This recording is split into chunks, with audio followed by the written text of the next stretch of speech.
Akan datang setelah aku seorang laki-laki, namanya Ahmad, Etmak Ahmad, Menahma yang mulia, Muhammad Muhammad dengan segala kemuliaannya.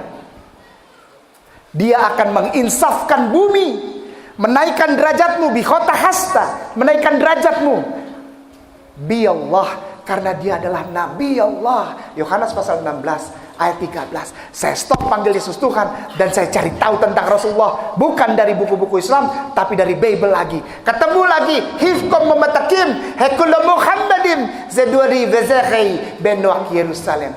Di bibirnya tutur katanya manis semata-mata, segala sesuatunya indah, tak ada dusta pada bibirnya. Orangnya tidak terlalu tinggi, tidak terlalu pendek. Kulitnya putih, kalau kena matahari pipinya merah. Di sebelah kanannya 5.000 tentara, di sebelah kirinya 5.000 tentara. Dan mereka masuk kota yang kudus. Rambutnya seperti air laut di Syam el-Sik. Dialah Muhammad Muhammad dengan segala kemuliaannya. Dan dia adalah penguasa Yerusalem baru.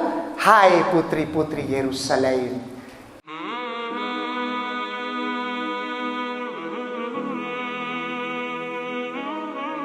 Assalamualaikum warahmatullahi wabarakatuh. Nama saya Agustinus Christopher Kainama. Wah, ini langsung pada bilang Ustaz Tony ternyata salah undang. Namanya Agustinus, ini bahaya ini. Sekali lagi saya tidak pernah malu pakai nama ini. Walaupun banyak sekali yang tidak senang ketika saya menggunakan nama ini. Dan saya setelah saya ada berita saya mau masuk Solo dan masuk Surabaya kemarin, makin keras lagi orang memberikan tanggapan bahwa Kainama yang ini nih, Agustinus Christopher Kainama adalah penipu, pembohong. Hai umat muslim, ada yang tulis begitu. Saya dibacakan tapi saya tidak baca sendiri. Saya dibacakan katanya umat muslim sedang ditipu oleh seorang laki-laki yang mengaku dirinya pendeta, bahwa dia bohong, dia tidak pernah jadi pendeta, tidak pernah disekolahkan dan segala macam. Tapi di ujung kalimat itu ada pernyataan begini, Bung, sudahlah. Berarti dia kenal saya gitu. Karena cuma orang Ambon yang tahu yang biasa dipanggil Bung. Karena saya orang dari Ambon, dari Maluku. Maka saya biasa dipanggil Bung. Saya bilang tidak ada orang yang panggil saya Bung kecuali orang yang mengenal saya. Jadi alhamdulillah, bahkan orang-orang yang dulu mengenal saya itu keras sekali menekan saya dan saya dibilang penipu. Alhamdulillah nggak apa-apa dibilang penipu. Yang penting Allah cinta sama saya, Rasulullah cinta sama saya, Al-Quran cinta pada saya, karena cinta saya juga begitu besar kepada Allah Subhanahu wa taala, kepada Al-Qur'anul Karim dan kepada Rasulullah sallallahu alaihi wasallam, sehingga saya berani mengatakan raditu billahi rabba wa bil islami dina wa bil Muhammadin sallallahu alaihi wasallam nabiyya wa rasulan ba'da. Saya enggak malu bilang begitu. Walaupun nama saya tetap Agustinus Christopher Kainama. Saya selesai strata 1 dari Sekolah Tinggi Teologi yang ada di Jakarta. Sebuah sekolah tinggi, yang dipersiapkan untuk menjadikan orang-orang sebagai pelayan di rumah peribadahan saudara kita tersayang, Kristen Protestan. Saya Protestan. Dan saya selesai sekolah itu. Tidak semua orang yang selesai teologi dengan latar belakang, misalnya ada nama, lalu di belakangnya ada huruf S besar, T besar, H kecil, atau sarjana teologi, otomatis menjadi seorang pelayan yang sering kita kenal sebagai sebutannya adalah pendeta. Tidak semua orang. Tidak semudah itu. Gereja Protestan di Indonesia ini adalah lembaga kekristenan yang sangat luar biasa detil dan rapat untuk seleksi seseorang yang boleh naik ke atas mimbar dan berkata-kata tentang isi ayat Alkitab. Tidak sembarangan. Wah, luar biasa seleksinya. Sangat luar biasa. Dan saya bersyukur kepada Allah izinkan saya untuk masuk ke dalam situasi tersebut. Boleh berdiri supaya kelihatan. Enggak apa-apa ya. Nah, bismillah. Berdiri begini. Alhamdulillah. Nah, setelah selesai itu Allah izinkan saya, Bapak, saya diizinkan untuk masuk ke situasi di mana seseorang disebut sebagai vikaris. Saya bukan cuma bicara sebagai mantan pelayan gereja. Saya tersertifikasi. Ini bukan ria. Ini bukan sombong, tapi ini pertanggungjawaban. Agar setiap orang tahu bahwa tidak boleh sembarangan ketika kita mengungkapkan sesuatu tanpa pertanggungjawaban dengan data yang valid, data yang benar, data yang tepat, data yang sah, legal. Saya tersertifikasi dan saya terakreditasi. Saya masuk ke dalam wilayah waktu persiapan untuk menjadi seorang pelayan di rumah ibadah saudara kita tersayang, Kristen Protestan. Namanya masa-masa vikariatum atau vikarium.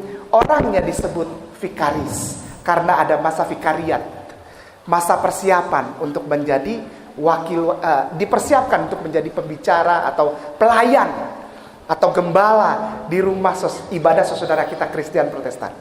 Nama wilayah waktunya disebut vikariatum. Di masa vikarium itu, di masa vikariat itu, di masa persiapan sebelum kita ditahbiskan atau di dalam bahasa Islamnya dibaiat, saya menerima keberkahan. Dan sekarang sudah tidak lagi, program itu tidak ada lagi. Program itu sudah tidak ada. Barusan saya cerita sama Ustaz Tony dan program itu sudah tidak ada lagi. Ada program yang memberangkatkan calon pelayan, calon pendeta ke satu tempat yang tidak jauh dari sini untuk belajar Bible di mana Bible itu ditulis. Jadi ayat-ayat di dalam Alkitab, ayat-ayat di dalam Bible saudara kita itu, tempat di mana itu ditulis, itu kita biasanya dikirim ke sana. Nama kotanya Haifa. Tidak jauh, hanya 1 jam perjalanan dari Tel Aviv. 1 jam 5 menit lah. 1 jam 5 menit atau 1 jam 10 menit dari Tel Aviv. Indonesia tidak punya hubungan diplomatik dengan Israel. Jadi kita masuk lewat Jordan. Queen Alia, kita turun di sana lalu beberapa hari di seputaran Jordan situ, lalu kita nyebrang ke Allenby. Di Allenby ada jembatan, ada King Hussein Road situ, King Hussein Bridge. Biasanya tas dibuka-buka, lalu paspor dilihat dan diperiksa-periksa gitu oleh tentara Israel. Lalu kita masuk Tel Aviv. Biasanya kita mampir dulu di Petra, itu biasalah. Lalu kita nyebrang sungai Yordan, lalu kita ke Tel Aviv. Dari Tel Aviv baru Haifa, melewati jalan tol yang namanya jalan tol Yitzhak Rabin. Saya belajar di sana. Dari Haifa ke Tel Aviv itu mungkin 1 jam 10 menit atau 1 jam 5 menit. Mungkin ada dari antum, saudaraku, para ustadku di sini yang sudah sampai di Aqsa. Anda tahu pasti kalau sampai di Aqsa pasti Anda diajak ke Haifa untuk lihat itu kota pelabuhan, kota pinggir perairan, laut Mediterranean. Itu enak kok suasananya di situ ya. Dari Yerusalem 2 jam 15 menit, 2 jam 20 menit. Jadi saya belajar bolak-balik. Dari Haifa Yerusalem, Haifa Yerusalem. Dan ini dibayari, bukan gratis. Ini ada yang bayar, ada yang sponsor. Selesai di sana pulang. Nah ini susunannya. Selesai dari sana pertama, dari Haifa pertama, saya pulang ke Indonesia lalu saya ditahbiskan. Diangkat, disahkan untuk menjadi pelayan di rumah Tuhan. Dan itu valid. Dan itu valid, silahkan dicek. Kalau memang tidak ada, ya masa di sana bilang ada. Orangnya sudah jadi Islam kok. Come on, wake up, jangan tidur melulu. Ini valid, dan saya bertanggung jawab untuk hal itu. Lalu setelah pentahbisan, pelayanan beberapa saat, wilayah kerja saya Jawa Barat, Bapak, Ibu. Wilayah kerja saya Jawa Barat, Sinodal Jawa Barat 2. Sinodal Jawa Barat 2. Sinodal Jawa Barat 2 itu wilayah kerja. Sinode itu artinya satu lembaga perkumpulan daripada pengurus besar, majelis jemaat. Nah, itu kumpul di situ namanya sinode. Nah, saya diutus dari Sinode Jawa Barat 2. Tujuannya apa? Baptiskan orang Sunda. Pada saat perjalanan itu saya diberangkatkan lagi diizinkan Allah untuk berangkat ke negeri Belanda, ke Leiden. Dan di sana saya selesai. Saya tidak di DO. Saya tidak pernah di DO. Sekali lagi, kepada saudaraku saya mau bilang saya tidak pernah di DO. Saya pulang karena tesis saya diterima. Tesis saya diterima dan saya pulang. Sebagai seseorang yang telah selesai pasca sarjana setingkat strata 2 dengan gelar pulang ke Indonesia Master Teologi Liturgia. Setelah itu baru saya berangkat lagi ke Haifa yang kedua. Pulang dari Haifa kedua saya bersyahadat. Setelah selesai dari Belanda saya berangkat lagi ke Haifa kedua. Haifah kedua bukan sama seperti haifah pertama. Haifah yang pertama adalah saya belajar Tanak. Namanya belajar Tanak. Tanak ini Torah, Nevi'im, Ketubim. Ini adalah bagian-bagian penting dari kitab-kitab saudara kita yang tersayang Kristen dan Katolik. Torah, Nevi'im, Ketubim. Torah adalah kitab Taurat. Ya, hukum, law, tatanan. Ya, tatanan ibadah, tatanan berkehidupan dan macam-macam. Ya, hukum, law. Lalu yang kedua Nevi'im. Nevi'im artinya kitab para nabi. Itu dibagi lagi, ada nabi besar, ada nabi kecil, ya kita belajar sana. Lalu yang ketiga adalah Ketubim, kitab-kitab pujian. Termasuk di dalamnya kitab Zabur yang dikenal oleh kaum muslimin dan muslimat. Yang di sana disebut Mizmar. Atau bahasa Indonesianya dalam Alkitab orang Kristen sekarang Mazmur. Mizmorah itu di sini disebut Mazmur. Nah, saya belajar itu. Saya bukan cuma baca, Bapak. Saya pelajari itu di tempat kitab itu ditulis. Di perjalanan yang kedua saya punya misi yang sangat penting. Ada misi, bukan cuma berangkat saja, tapi ada pesan yang saya harus bawa ke sana. Pesannya adalah cari tahu tentang siapa itu Jesus Christ. Siapa itu Yesus Kristus? Apakah dia sama dengan Isa alaihissalam yang sering digembar-gemborkan oleh umat muslimin dan muslimat sebagai nabi orang Islam? Apakah sama? Apakah dua nama ini orangnya satu? Ternyata bukan cuma dua nama orangnya satu, 3 nama orangnya satu. Yang pertama adalah Yeshua HaMashiach. Yeshua HaMashiach. Ini bahasa kampungnya dia. Beliau alaihi salam. Yeshua HaMashiach. Lalu Yesus Kristus dalam bahasa Yunani koine. Yesus Kristus. Yesus, atau orang bule bilang Jesus Christ. Jesus. Itu bertiga nama tapi orangnya satu. Yang ketiga adalah Isa alaihissalam. 3 nama ternyata orangnya betul satu. Dan 3 nama yang menjadi satu ini yang memberikan informasi kepada saya tentang apa? Tidak ada cara lain. Tidak ada cara lain. Sekali lagi, tidak ada cara lain di muka bumi ini. Jika engkau ingin menyatakan cintamu kepada penciptamu, selain mengikuti seorang laki-laki yang bernama Etamaka Manahma Muhammad Im Memhat Memdalat Im Muhammad Im, Muhammad yang Im ini artinya segala kemuliaan bagi dia. Dan ini ada di dalam pelajaran yang saya pelajari. Ketika saya berangkat ke sana, selama perjalanan mencari ilmu saya minta maaf, jangan marah sama saya. Saya tidak pernah baca buku-buku Islam. Karena saya gengsi. Saya harus menjaga jarak terhadap keislaman. Karena saya bukan seorang Islam. Saya seorang yang naik mimbar di rumah ibadah Kristen Protestan. Saya nggak mau terkontaminasi. Saya tidak mau terpengaruh dengan buku-buku bacaan Islam. Nggak mau. Saya tidak mau membuat dialog atau ngobrol dengan orang Islam. Tidak mau. Nanti saya terganggu. Ya. Jadi saya jaga. Semua pengetahuan saya tentang Rasulullah Muhammad SAW saya dapat dari Bible. Sekali lagi, segala sesuatu yang menggoyang hati saya sehingga saya bergerak mengambil keputusan. Bapak Ibu jemaah yang disayangi Allah Subhanahu wa taala, susah jadi orang Islam. Serius. Ya. Kalau ngomongin duit susah. Ya. Jangankan seperti dulu main piano dalam gereja. Sendal di depan aja hilang. Ya. Kotak amal udah dirantein, dijebol, Bapak. Enggak, ini cuma ini. Enggak, maksudnya begini. Kalau dilihat secara material, No, you cannot prove kita nggak bisa samain, ya, berbeda. Tapi ada satu kekayaan yang tak bisa terbayar.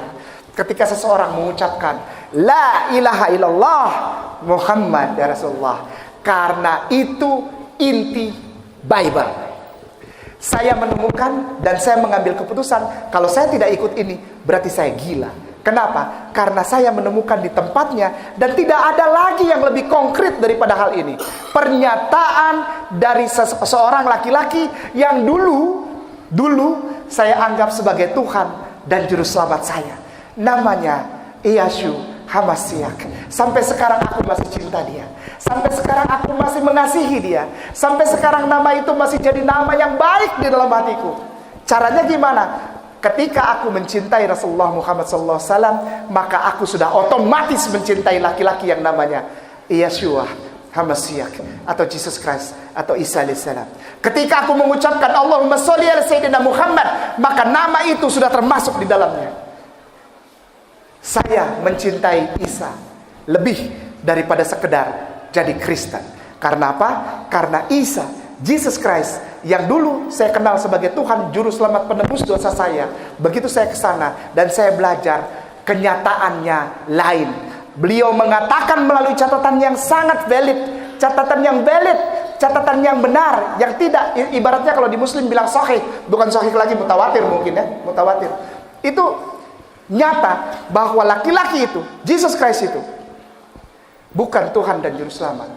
Dia adalah seorang laki-laki Muslim. Nah. Jadi tadi disebutkan menurut Bible itu Yesus Kristus itu tadi adalah seorang Muslim. Nah.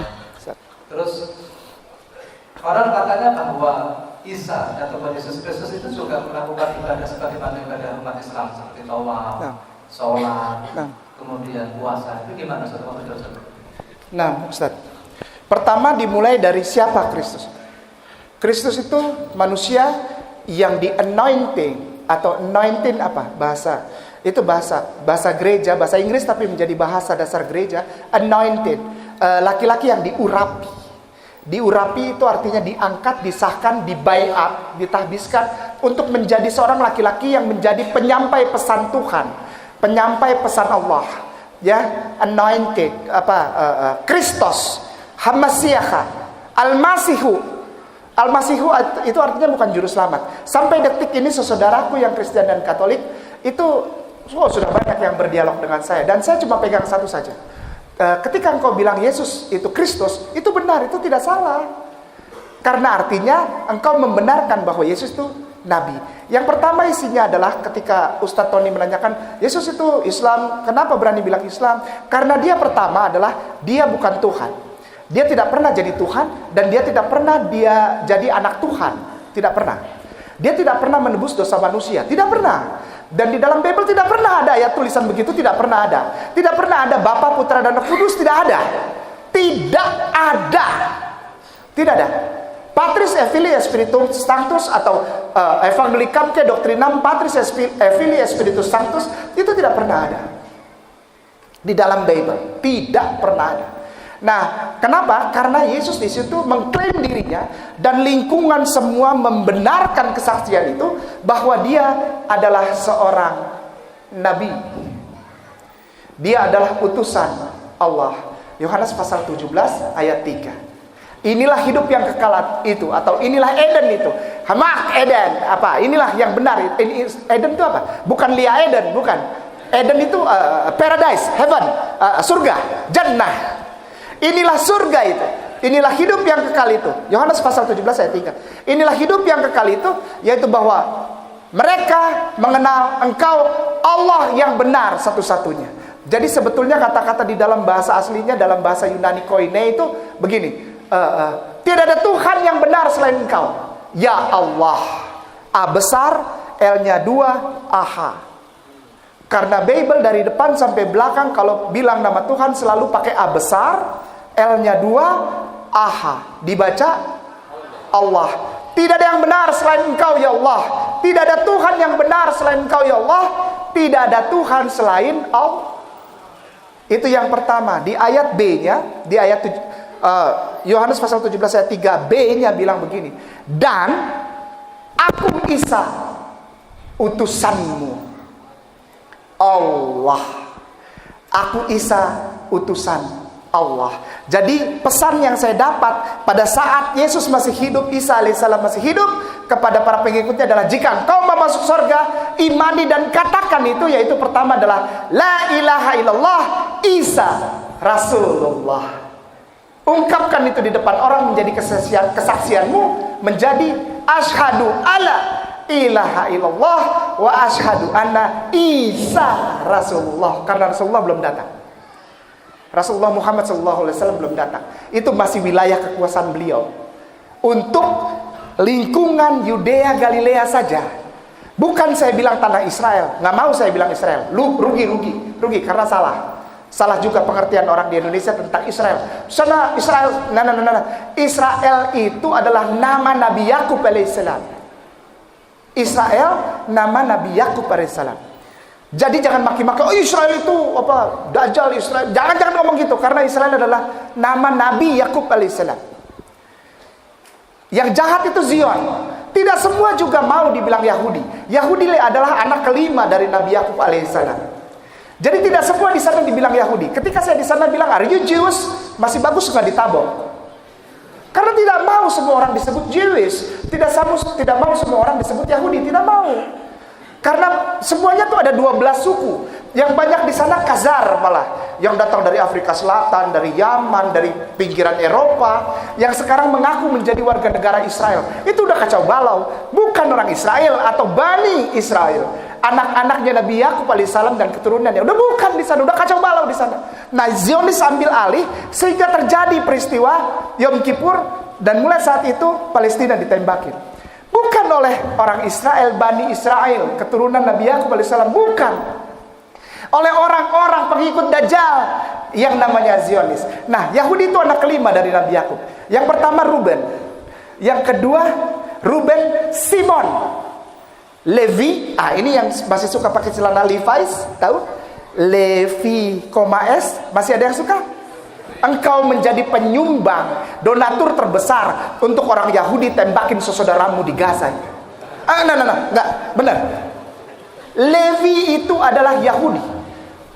S itu Strauss, karena orang Levi ini hidup di Austria. Dia punya nama Austria Strauss. Jadi Levi, S, Levi Strauss, Levi's, dipakai jeansnya. Engkau pakai jeans itu, engkau sumbang orang Yahudi buat tembak saudaramu di Palestina. Ya, afwan, saya tidak bisa tertawa karena saya pernah di sana lihat. Saya lihat orang Muslim di sana. Saya lihat. Ini di rumah Allah. Saya lihat. Jadi ketika di sini orang bilang biasa aja, oh, ada kotak orang keliling pakai bendera Palestina, bawa kotak ya. Lalu kita isi 10.000, 100.000, 1 juta, 10 juta, 100 juta, lalu dia merasa hebat. Mereka di sana nggak butuh uangmu. Mereka butuh kesatuan suara umat Islam, ukhuwah Islamiyah yang ada di Indonesia untuk memberi power kepada pemerintahannya. Bilang di PBB, tanah Yudea Galilea bukan punya orang Israel, itu punya orang Palestina. Sebut tanahnya Palestina, jangan bilang Israel. Palestina. Mereka nggak butuh duit kita, malu kita. Kembali lagi. Yesus mengajarkan tentang satu hal yang sangat penting buat saya, sehingga saya mengikuti dia untuk jatuh cinta kepada seorang laki-laki yang namanya Muhammad SAW. Yesus mengajarkan syahadat. Kedua, Yesus mengutamakan pengajarannya, sekali lagi, menjadikan pengajaran utamanya adalah ayat pertama dari surat Al-Ikhlas. Yesus menjadikan inti pengajarannya itu adalah ayat pertama dari surat Al-Ikhlas. Contoh Markus pasal 12 ayat 29. Kita punya Bapak Arsono di belakang sana yang sudah hafal ayat ini. Insyaallah. Pak Kiai. Bunyinya begini. Vayomer Yeshua HaMashiach. Vayomer, berkatalah Yesus ini. Shema Yisrael Adonai Eloheinu Adonai Echad.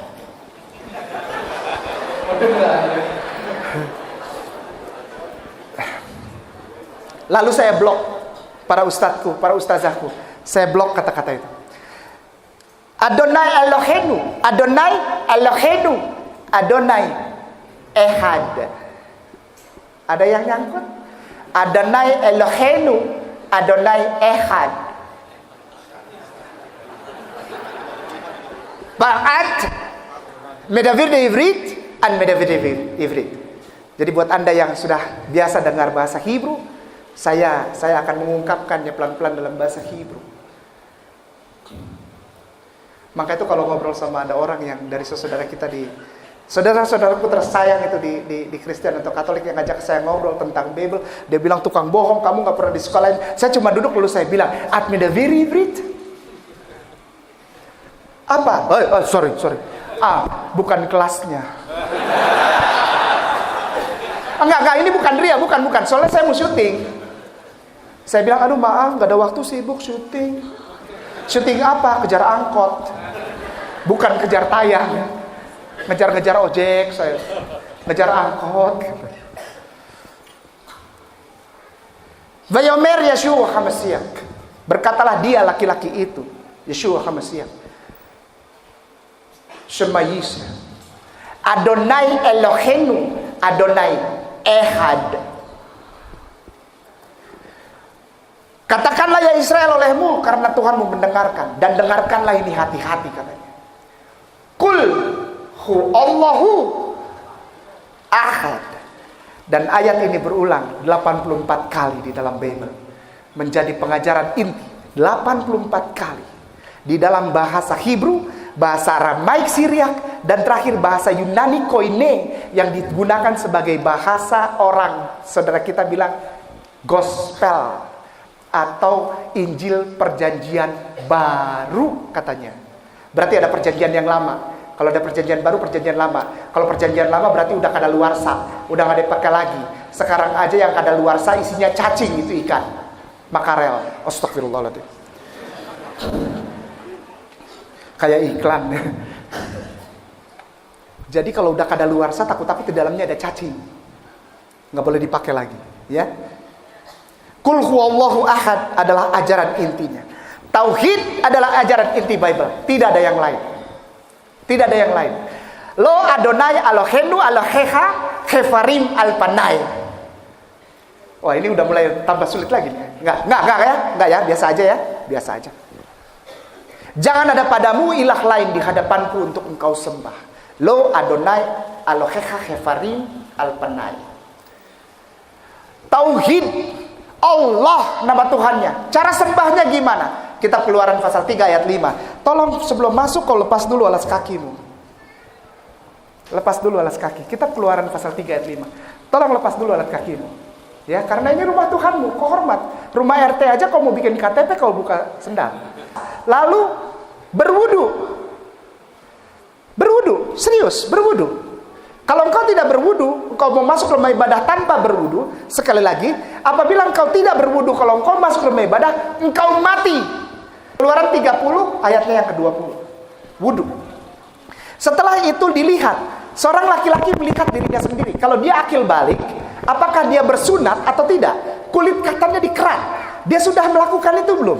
Kulit katanya dikerat. Di dalam kitabnya saudara kita ini, Kristen dan Katolik yang tersayang ini, sunat itu buat mereka bukan masalah kebersihan, Pak. Bukan masalah kesehatan, bukan. Sunat buat mereka itu sangat penting. Karena apa? Karena itu perjanjian yang kekal. Kalau mau bersih, beli obat, beli sabun antiseptik yang paling mahal, engkau bersih. Mau sehat, pergi ke dokter Adi di Cawang, di Jakarta, dokter kelamin dan kulit itu. Mahal memang, tapi gak apa-apa. Engkau sehat.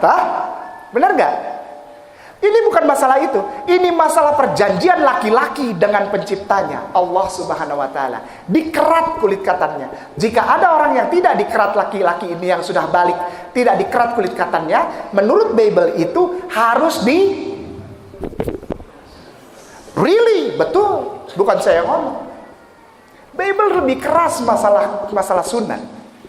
Sudah lihat? Saya laki-laki, sudah buka alas kaki, sudah wudhu, sudah disunat, mau masuk. Oke. Perempuan, sudah buka alas kaki, berwudhu, lihat, aku berhijab atau tidak. Kitab Kejadian pasal 26 ayat 35, Kitab Imamat Bilangan Ulangan, lalu 1 Korintus 11 ayat 6. Bingung kan? Banyak. Sengaja. Nanti dia pintar, saya nggak dipanggil lagi. Jika ada perempuan yang sudah akil balik dan dia tidak mau berhijab, hijab, ya, jilbab cuma sepotong bapak, hijab dari atas sampai bawah, panjang kainnya dia. Jadi dari ujung sampai ujung. Nanti saya cerita kenapa itu begitu. Bapaknya, walaupun dia perempuan itu sudah menikah, bapaknya seret dia dari dalam rumah ke depan pekarangan, lalu cukur sampai botak kepalanya. Lalu diberi luka 4 garis di sini, lalu diusir dari rumah itu dan dari kampung itu, karena dia telah menghina tahta Bapa di sorga. Wah, kayak pendeta ya. Naluri Pak. Untung bukan naluri debt collector. Kalau naluri debt collector kelihatan mukanya Ambon, wah debt collector nih. Ini ada yang ditagih nggak nih? Ada yang punya tunggakan nggak Avanza? 2 bulan 3 bulan ditarik. Dicukur, dibotakin, dikasih luka, diusir. Karena dia telah menghina, mungkin dalam bahasa kita ya afwan ya Ustadz ya, arasnya Allah. Dia menghina, usir. Nah, kainnya itu apakah jilbab apa hijab? Hijab. Dalam bahasa sananya waktu kita di sana juga, sombong sekali. Waktu di sana hijab bilangnya. Jadi kainnya satu, lurus sampai di bawah. Lalu ada kain lagi satu, lurus sampai di bawah, ditutup dengan kain ketiga. Dan ada batas antara rambut perempuan dengan kain yang pertama, ditutup. Apa tuh yang ngepres di sini? Ciput. Yang di sini bilang ciput juga? Atau apa? Apa yang tek gitu? Apa namanya ibu-ibu? Maaf, afwan. Ciput bener ya? Ya, bukan seafood ya. Iya ya. Wanita, perhatikan, maaf Bapak-bapak, ibu-ibu yang disayangin Allah Subhanahu wa taala. Maaf ya, saya tanya sedikit ya. Pernah nggak ngelihat patung Bunda Maria? Pernah? Maaf ya. Dia pakai kain yang dari atas sampai bawah jatuh. Satu warnanya putih. Lalu ada satu lagi warnanya putih. Lalu yang terakhir biasanya biru. Ya, kalau kita lewat rumah ibadah saudara kita tuh, ya, Bunda Maria, maminya Yesus, itu ya mami lah. Apa dong? Bunda. Umi. Iya, Umi. Itu satu dari atas sampai bawah. Lalu satu lagi dari atas sampai bawah. Lalu ada yang ketiga biru biasanya warnanya. Ya, biru. Nah, kita lihat di patung saja. Patung itu digambarkan paling tidak mendekati dengan aslinya, jadi ada garis di jidatnya. Artinya Bunda Maria pakai ciput. Iya. Di tempatnya sana semua pakai ciput. Serius, bukan bohong. Ada yang diginin aja kainnya, itu kos. Itu bukan orang yang ortodoks, bukan orang yang mempercayai dan menjalani Torah. Itu ada perempuan kalau cuma kudung saja, itu kos. Ortodoks. Itu bukan orang yang jalani Taurat Yahudi, totok, bukan. Doa yang paling mulia di saudara kita umat Katolik disebut dengan doa rosario. Jadi biasanya mereka baca doa sambil seperti tasbih tapi ujungnya salib. Pernah lihat? Namanya rosario. Dia ulang doa itu. Doanya bunyinya begini. Salam Maria penuh rahmat Tuhan sertamu. Ave Maria gratia plena. Salam Maria penuh rahmat Tuhan sertamu. Artinya assalamualaikum ya Maria. Engkau penuh rahmat. Jadi Maria ini kepenuhan rahmat. Sampai cerita di dalam Alkitab itu, kalau ada orang yang berdiri saja di samping Maria, orang itu dapat rezeki. Nggak usah ngomong. Serius. Orang itu datang ke samping Maria karena Maria penuh kemuliaan dan rahmat serta berkat Allah, maka orang di sebelahnya yang datang dekat dia dapat rezeki. Dijawab doanya. Oleh sebab itu Maria ini, ibunda Isa alaihissalam ini, begitu luar biasa sehingga di dalam Al-Quran diberikan tempat khusus dalam satu surat. Surat Maria. Salam Maria penuh rahmat Tuhan sertamu. Terpujilah engkau di antara para wanita. Kenapa dia terpuji? Karena dia berhijab. Karena dia berhijab. Karena dia berhijab. Jadi kalau ada di antara sini para saudaraku, ukhti yang masih sekali-sekali buka hijab, ada ya. Di Jakarta itu ada begitu. Udah pakai hijab terus lepas.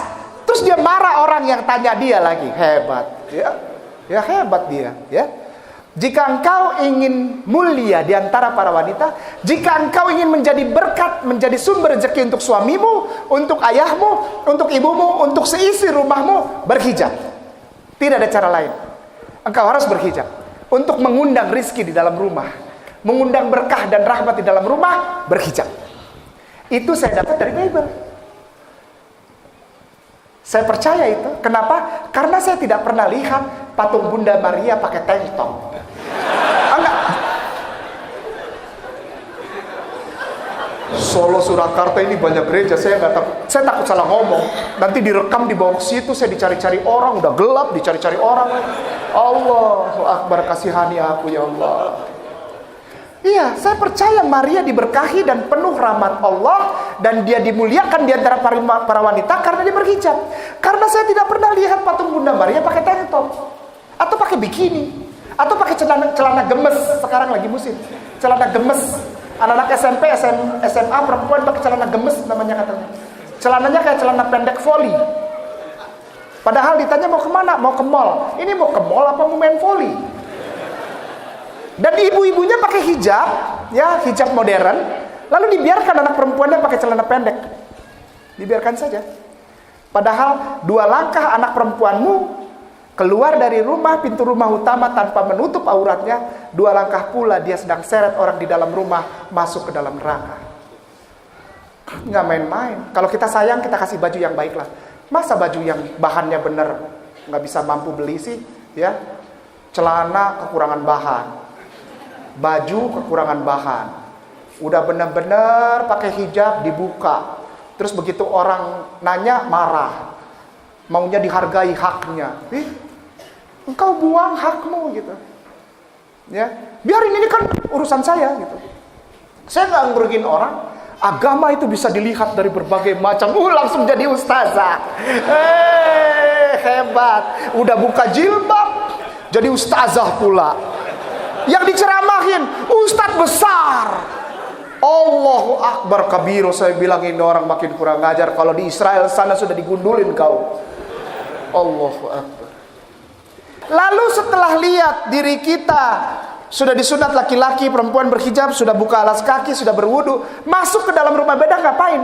Main piano, main drum, loncat-loncat. Oh haleluya. Timbunlah tanah yang berlubang, lagu mereka ya. Ada lagunya, ada lagunya. Timbunlah tanah yang berlubang. Ini kau mau ajak aku ibadah apa mau kerja DPU? Kan timbun tanah berlubang kan? Jangan salahkan saya, bukan penghinaan. Ini saya tanya ya. Ada lagu-lagu pujian yang luar biasa, dan shout to the Lord on the earth, let us pray. Sampai loncat-loncat itu pemain bass. Ini mau konser pemuh ibadah. Apakah ada di dalam Bible? Tidak ada. Di dalam Bible, setelah engkau lihat, engkau buka alas kaki, engkau berwudu, engkau lihat engkau telah disunat atau tidak laki-laki, perempuan berhijab atau tidak, maka ketika engkau masuk, engkau melakukan apa? Engkau melakukan sholat. Namanya selotah, sholat. Hilal qiyam, hilal tahillah, hilal proskueno, sujud dengan muka, jidat dan hidung kena tanah. Di dalam Nehemia 8 ayat 6, sholat dengan gerakannya, walaupun belum sempurna, karena Rasulullah belum menyempurnakan itu. Ada itu, kenapa harus ada itu? Supaya nanti disempurnakan sama Rasulullah. Nehemia 8 ayat 6, sholat. Afwan Ustadz boleh Perhatikan. Enggak, maksudnya pegangin mic. Oke. Saya jadi nggak enak sudah. Ini soalnya guruku ini, saya takut dosa. Ya, yang pertama namanya Hilal, artinya menyebutkan nama Tuhan lebih keras dari sebelumnya. Ya ilahi, ya ilahi, ya ilahi. Biasanya gitu. Dia bukan begini. Tapi gini, karena belum ada aturan dari Rasulullah. Jadi dia begini, namanya hilal. Hilal ini menyebutkan nama Tuhan lebih keras dari sebelumnya. Ya, kalau di kita bilang takbiratul ihram. Allahu Akbar. Nah, di dalam Nehemia itu disebutkan Allahu Akbar, Allah yang maha besar. Jadi kalau ada yang bisa buka Nehemia ayat pasal 8 ayat 6, di situ turutannya jelas bahwa Ezra menjadi imam dengan hilal, lalu di belakang nyaut amin, lagi sholat jamaah. Setelah hilal dia qiyam. Qiyam artinya sama, berdiri. Qiyam, berdiri. Karena kita punya qiyamul lail, berdiri tengah malam. Ya, berdiri. Tapi dia belum. Dia begini. Sampai sekarang dia begini. Jadi hilal qiyam. Tapi ada juga saudara-saudara kita yang salat di atas di dada. Ya. Dia cuman begini. Jadi tapak tangannya begini, tangan dia kanan di atas. Ini namanya qiyam. Setelah qiyam hilal lagi, lalu setelah hilal tahillah. Ruku. Tahillah. Setelah tahillah hilal lagi, lalu proskueno. Dengan proskueno ini artinya menyentuh tanah dengan jidat dan hidung, tapi diberi tempat, Ustaz. Afwan, karena mereka hidungnya terlalu mancung. Orang Yahudi itu hidungnya mancung sampai bengkok. Iya, makanya itu kita waktu di sana panggil mereka hidung bengkok. Orang hidungnya mancung banget sampai bengkok gitu tuh, ya. Ya Jewish itu ya. Tandanya tuh di hidung yang gitu tuh, ada bengkoknya ya. Jadi biasanya mereka taruh tangannya begini, Ustaz. Afwan. Ya, ini untuk imam. Kalau untuk yang umat biasa dia tutup. Nah, jadi dia taruh di sini, lalu ini dan ininya kena tanah. Ya, jadi gini tapi ini semua kena tanah. Gitu. Kayak segitiga. Lalu bangun lagi, hilal, habis hitungan satunya di tahillah. Habis dia. Kalau kita nah, jadi satu rakaat itu kan biasanya kita sujud, duduk di antara dua sujud, berdiri, habis. Satu hitungannya tuh. Kalau dia belum, sujud, duduk, sujud, berdiri, lalu tahillah begini. Itu baru habis. Ini habis. Ya, dan mereka biasanya habis sudah. Kalau udah satu rakaat sudah. Kalau ada yang mau 2 rakaat atau 3 rakaat, mereka harus keluar lagi, Ustaz. Wudu lagi. Maka itu nggak ada yang mau sholat 2 rakaat atau 3 rakaat, 4 rakaat, capek wudu lagi. Ya dia harus ulang lagi. Dia harus keluar lagi. Dia harus keluar, dia masuk lagi, satu lagi. Kalau mau lanjut lagi, keluar lagi. Maka itu mereka biasanya hanya melakukan satu saja. Sampai dia hilang lagi, udah selesai. Nah itu sholat. Setelah sholat apa? Jaga perutmu. Jangan bibir dan lidahmu, mulutmu terkena makanan haram. Apa? Babi, daging babi. Kitab Ulangan, pasal 14, ayat 8. Babi haram, guguk haram, kelelawar haram. Ada semua di situ. Ada. Lalu terusnya, bibir dan lidahmu tidak boleh terkena anggur, atau engkau akan mati di dalam rumah Tuhan. Imamat pasal 10. Imamat kitabnya namanya Imamat. Imamat pasal 10 ayat 9 sampai 10. Ya, itu tidak boleh minum anggur. Sekarang ini anggur dimasukkan ke dalam gereja menjadi sakramen. Sakra itu kudus, men itu momentum, artinya ibadah perjamuan kudus. Padahal sudah dilarang, nggak boleh minum anggur. Ya, udah, sholat udah, zakat 2,5%. Ya, bagaimana cara kita berhadapan dengan LGBT? Ada pelaku LGBT, apa yang harus kita lakukan di dalam Bible? Sangat simpel. Imamat pasal 20 ayatnya yang ke-13. Kalau engkau berhadapan dengan seorang laki-laki atau perempuan yang pelaku LGBT, sangat simpel di situ. Apa yang harus kau lakukan? Bunuh dia.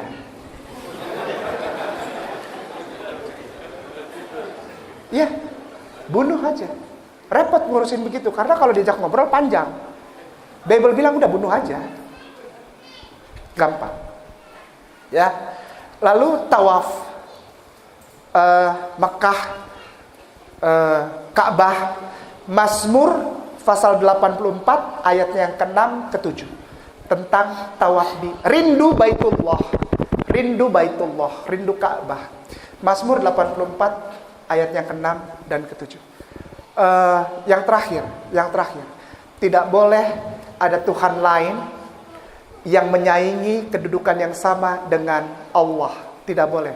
Walaupun itu Isa sendiri. Isa memberikan statement gong ini. Afwan Ustaz, ini gongnya nih. Mungkin ada saudara kita Kristen di lingkungan ini, saya mohon maaf, tapi silahkan buka Bible Anda. Karena sampai detik ini masih ditranslate, masih diterjemahkan. Alhamdulillah masih ada yang mau terjemahkan dan ayat itu belum dibuang. Ayat itu belum dibuang insya Allah. Jadi kalau antum semua saudaraku yang sangat aku sayangi dan aku hormati, ada di lingkungan ini yang Kristen, bawa Bible, buka. Ya, lihat. Matius pasal 7 ayat 21. Matius pasal 7 ayat 21 sampai 23. Tapi intinya ada di ayat 21. Matius pasal 7 ayat 21. Bunyinya begini. Bukan orang yang berseru kepadaku Tuhan, Tuhan akan masuk kerajaan sorga. Artinya adalah, kalau ini kata Yesus, saya garis bawahi, ini kata Yesus, kalau kau panggil aku Tuhan, kau tidak masuk sorga. Kalau kita meninggal, roh kita keluar dari tubuh. Roh kita tidak diterima masuk sorga. Roh kita masuk mana? Tolong dijawab. Sepakat. Karena di sana cuma ada 2 tempat. Tidak ada tempat ketiga.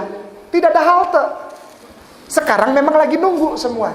Tapi ketika semua sudah ada yang namanya penimbangan dan sebagainya macam tentang dihisab dan sebagainya macam, lalu kita berkumpul dengan Nabi kita Rasulullah di tepi danau yang sangat mulia itu tidak ada lagi tempat yang lain selain 2 tempat itu. Yang pertama surga, yang kedua mungkin ada ibu-ibu yang doyan masak di sini, nggak apa-apa lah, aku di dapurnya asal di sorga nggak apa-apa. Nggak bisa ya. Sorga ya sorga. Ibu-ibu yang doyan masak di sini, di sana nggak disuruh masak. Ya, atau misalnya saya di tempat parkirnya aja. Enggak. Masuk kata Allah. Nikmati semua kebaikanku. Nikmati semua berkahku. Aku sayang dan cinta padamu ciptaanku. Nikmati jannah. Tidak ada yang ini. Jadi Yesus bilang, kalau kau panggil aku Tuhan, maaf, kau tidak masuk sorga. Artinya,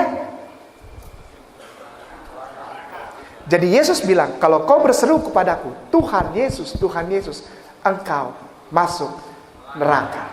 Saya tidak mau masuk neraka. Saya berhenti panggil dia Tuhan. Saya puji dan muliakan dia sebagaimana dia harus dipuji dan dimuliakan. Sebagai Nabi Allah, sebagai Rasulullah. Proper, ya. Jadi kita tepat gitu. Ya, proporsional. Memuji orang jangan berlebihan. Kalau dia lulusan SMA, bilang, tapi dia punya keahlian gitu. Jangan dia lulusan SMA dibilang, oh dia alsi filsafat, dia lulusan S3 filsafat. Nanti orang pada datang ke dia dan dia jadi bingung. Aku punya masalah psikologis. Kau berikan aku jalan keluar karena kau doktoral. Apaan itu dokter apa? Jadi mempermalukan dia. Yesus tidak mau dirinya dipermalukan. Maka itu dia bilang, jangan pernah kau panggil aku Tuhan, karena engkau akan masuk neraka. Tapi orang Kristen kalau dibilang gini marah. Padahal saya bilang begini bukan menghina. Saya sayang sama mereka.